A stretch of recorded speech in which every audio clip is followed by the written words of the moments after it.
So just a few hours ago, the Xbox Showcase had finally finished, and I gotta say, there was a lot of good things. I was happy to see that they actually have some games, defeating the popular belief that Xbox doesn't have games. Outer Worlds 2 got a good look in the deep dive. We saw some indie games getting some love. Gears of War Reloaded is going to PlayStation, and we even got Final Fantasy VII Remake and 16 coming to Xbox. But did you notice that there was one thing that they didn't show? Where's my favorite green guy in a suit? Yeah, Halo was not to be found. It seemed like Halo was this kind of Voldemort character where they couldn't say their name because they were afraid that the demons would come after them. And as a consumer of video games, I did enjoy the showcase because there's a lot of things that I can play, especially if you own Game Pass. But as a Halo fan, an ultimate Halo fan, I'm very disappointed. And sure, this is maybe the third year in a row when I didn't get to see any sort of Halo news from this big time showcase. And I think that's the kind of big root of the problem. It feels like we're playing Where's Waldo, and I'm not a fan of it. Now at the showcase, there was a lot of kind of teasers or innuendos that they were throwing that Halo, one of our biggest IPs, is not here. Especially at the end of the showcase where Phil Spencer, who first off looks like he lost 30 pounds, comes out and says that 2026 is the 25th anniversary of Xbox. And that next year we're gonna get games like Gears of War, Fable, probably a Forza, and we're gonna bring back one of the classics that we started out right from the very beginning.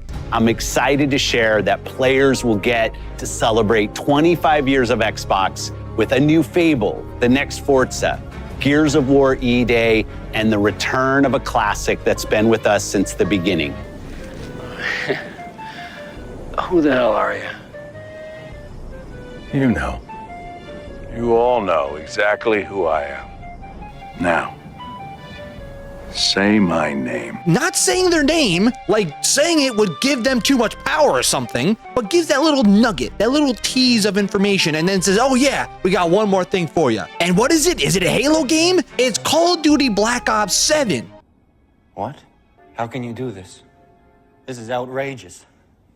It's unfair. Which kind of hurt me. It really just felt like I got punched in the chest when they made that announcement. Because I thought to myself, this was the perfect opportunity for you to drop a Halo CE remake to end the show and get everyone talking. Now, the rumors are that there is a Halo CE remake that is going to be released or talked about at the Halo Championship Series that's happening in October. And that it has to be the Halo studios themselves to drop this information, which doesn't really make a lot of sense to me. Now, what they should have done here was that Phil Spencer, especially with all this news about Fallout getting their fishing update, or Grounded 2 coming out, or Sea of Thieves getting a 30,000th season update, that you could have dropped a video similar to what you made from last year, talking about what does Halo Infinite have right now, and talk about the journey of Halo Infinite and where it started to where it is today, showing that this game has so many new updates and content that you can play if you never jumped into the game or if you put down the controller right in the first year. Because I've been covering the game quite a bit on this channel, and I will say the game is completely different from what it used to be. It's a lot of fun now. It is not bare bones like it used to be. And then after showing all this new content and saying, hey, you know what, go try Halo Infinite today,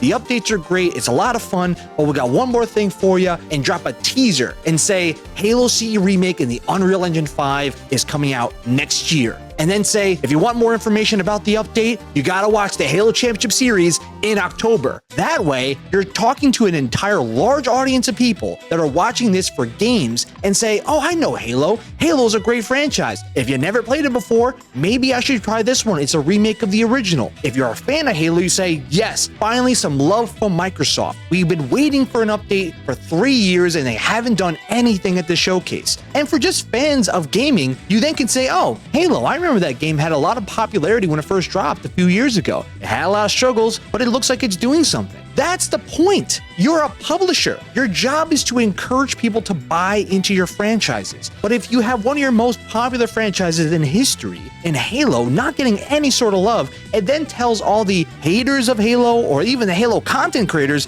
have to go and cry about it for the next few months until we get some information. Yes, as an avid gamer, there's a lot of games out there. This is a large showcase that is mixed between Bethesda, Activision Blizzard, and many others. And you're trying to show off all these different games. And I thought the showcase was okay. It had a lot of stuff that I liked, a A lot of things that I wish I knew some more information about, but as a Halo fan, it kind of gave me the feeling that you really don't care about this franchise. It feels like, you know what, you're not good enough to sit at the adult table. You're not as good as Sea of Thieves or like Grounded 2. You're just at the kiddie table over there and you gotta sit by yourself and eat your lunch alone. Even though Halo was the whole reason why Xbox even exists. So my point is this. Yes, am I frustrated about this showcase? I am. That is clear as day. But I will say, there are several games being worked on by Halo Studios right now that will push the franchise going forward, but it just feels disappointing. I don't want to play Where's Waldo with this franchise. It deserves a seat at the table. Hell, I'll even say it deserves to be at the head of the table. The point is, it needs to have that love, it needs to have the funding, and kind of all the resources it needs to succeed. And I was really disappointed to see that Microsoft did not push them at the showcase. Do I think this means Halo's dead? Of course not. But it does kind of disappoint me as someone who is a big fan of the franchise to say, why not give it some love? But what do you think about the Xbox showcase? Do you think it was a disappointment? Do you think it was good? Let me know what you think in the comments below. If you like this type of content, drop a thumbs up and subscribe to support the channel. If you're a fan of Halo, we have a lot of videos on that on the channel. Go check them out in the end screen. Till next time, this is Marsman signing off. Game on.